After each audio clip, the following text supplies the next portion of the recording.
Have you ever met someone who can sing, inspire, speak life into people, and still somehow make you feel like you're talking to an old friend? Well, today, we're sitting down with someone who has been doing exactly that since she's been 7 years old. She's performed across the country and around the world, launched ministries and written books, hosted radio shows, and helped people discover their purpose. And today, she's right here with us. Our guest today is a native of Syracuse, New York.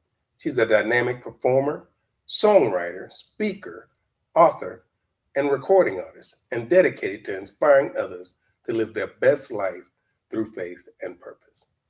She began performing at the early age of only 7 years old and has since appeared nationally and internationally, including features on Cornerstone and three Angel Broadcast networks.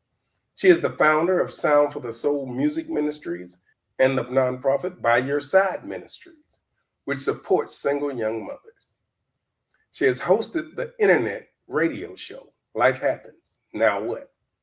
She's the co-founder of Sofa Serenade in-home inspirational concerts and authored the book Keeping Christ Center Stage. In addition to her creative work, she serves as a realtor and is passionate about helping others walk in their purpose. She considers herself a living testimony of God's grace and is committed to sharing his goodness with everyone she encounters.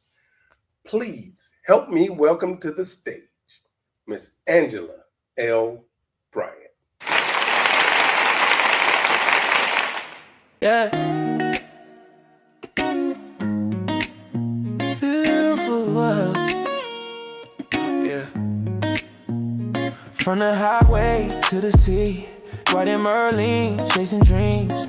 Every city got a story to see, from coast to coast and overseas. Yeah. Now we're meeting voices making change, purpose driven, leaving their name. Angela Bryant, inspiring souls, music and purpose, touching hearts whole. Living a calling, walking in light, helping others live their life. The skills of adventure come with us. Real people, real purpose, built on trust. Let's see.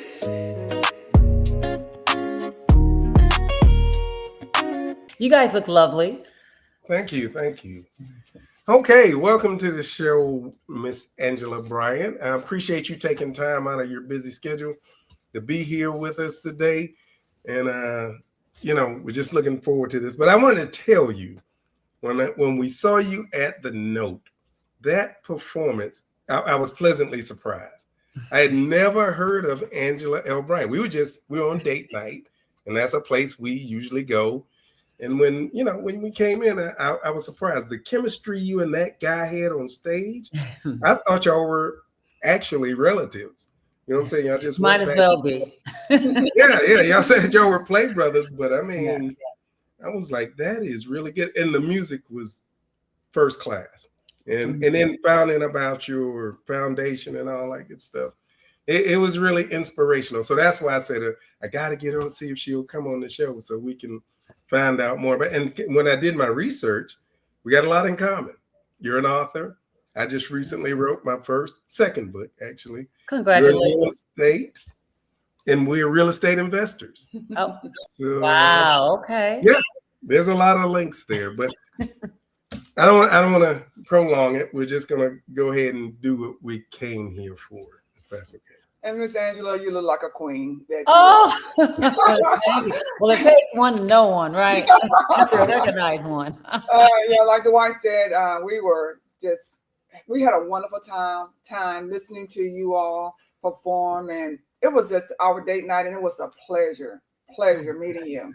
So what we did is, we have some questions for you. We wrote them down because we want everybody to know you, Miss Angela Bryant. And so I'm going to read off some of the questions. Okay. You started performing at just 7 years old. Who first noticed your gift and pushed you to pursue it? My mother was the first one to recognize it. It's funny how it happened because I was sitting in church and my mom was in a trio, singing trio. And, I was 7 years old, when you're that age, you're talking, you're not really paying attention. But this particular day in church, I paused. It was like something just kind of like paralyzed me. Paralyzed not a good word, but something gripped me spiritually. And it caused me to pause and stop talking and really pay attention to what was being said or what was being done up front, my mom and her trio. And what I realized at that time, I had this heavy impression come over me that was like, that's what you're going to do for me. And mind you, prior to that, I didn't think, I never tried to sing. It wasn't something that even crossed my mind. Wow. But that day after church, I went home and I stood in front of the mirror and I opened my mouth to start singing one of the songs we learned in church. And my mom came in and said, was that you? Do that again. And so I was like, so I sung it again, started singing the song, and she was like, okay. At the time, she didn't even know what to do with it. But shortly thereafter, she signed me up to start singing solos in church. Wow. At that moment that I was like, okay, my mom, she didn't know how to express it at that time because she didn't have that support growing up in her family. But she knew there was something that God had given me. And she shortly thereafter put me in voice lessons. She started pursuing ways to enhance my talent. So it was my mom first. Oh, wow. So what's surprising about that is a 7-year-old. I mean, that's spectacular that, you receive a message from the Holy Spirit at 7 years old. I just find that, I know at 7, I just wasn't about that. And I was told earlier, though, that I was going to be a preacher, right? Uh-huh. And I will tell you this, all my life I've been like battling. I just think I guess I don't want that much attention on myself. Because I know I'm not I do things wrong. So who doesn't? Right. I just wouldn't want anybody to watching me like that. So anyway, you're not a preacher now? No, I'm not. You still running? All right, Jonah. Jonah. You see what happened to Jonah? My sisters say the same thing. You still, because I just think I can't live up to that. I don't know that. That's a whole other conversation. Yeah, that is. And you kind of already answered my second question. I was going to ask you, when did you know that music was going to be a big part of your life? Yeah, and I did. I knew then. But I'm going to tell you, even though that was when I first realized that I had this gift, I know it had to be the Holy Spirit. I realized later on that was the Holy Spirit talking to me at that moment. Right. This is what you're going to do for a living. It still didn't sink in. It sunk in more so when I got to 3rd grade. And my school, I went to church school, which I also went with this, which contained some of the same people I went to church with, right? And prior to that, me singing at this performance, they used to pick on me. Oh, wow. I used to get picked on. I used to be bullied. When I look back now, it was bullying. I was bullied. I was picked on because I had a stutter. I was dark skinned. And they used to pick on me. And I was kind of shy back then because, I was insecure at this point because I was always picked on for being so, Angela, who I was. So sad. But when I went to the school, and they had this thing called Academies Days, where all the schools, like the elementary schools, middle schools, would go to this boarding academy, and they had this big weekend. So we could kind of, like an open house, we could go there and we can see the school, and they hoped that we would graduate from 8th grade and come there for high school. And so they always had delegates, and my school decided to let me sign up to go and sing. We had a choir, but they also asked me to solo, because I had started taking voice lessons at this point. So my music teacher said, we're going to have you solo, and this is a song you're going to work on and do. So when I did that, the response I got from not only the audience of people who I didn't know, but my classmates was totally opposite of what I ever received before. At that time, I was accepted. It was like they were so proud of me. They jumped out of their seats when I finished the last on the platform. We're still in the program. And they just lost it. And it was from then on that I knew, okay, there's something special about this gift that I have. Wow. Yeah. And I guess you could say God ended the bullying. He did, because now they were so proud. I mean, I started representing us for our church events, everything. And they shifted. They shifted. That was the Holy Spirit. And he just confirmed to me what I heard that day in church. Like, I know you heard me, but you really didn't hear me. And I'm going to show you proof that I've given you something special. And throughout my life, he has continued to send people my way when I've gotten discouraged out of the blue.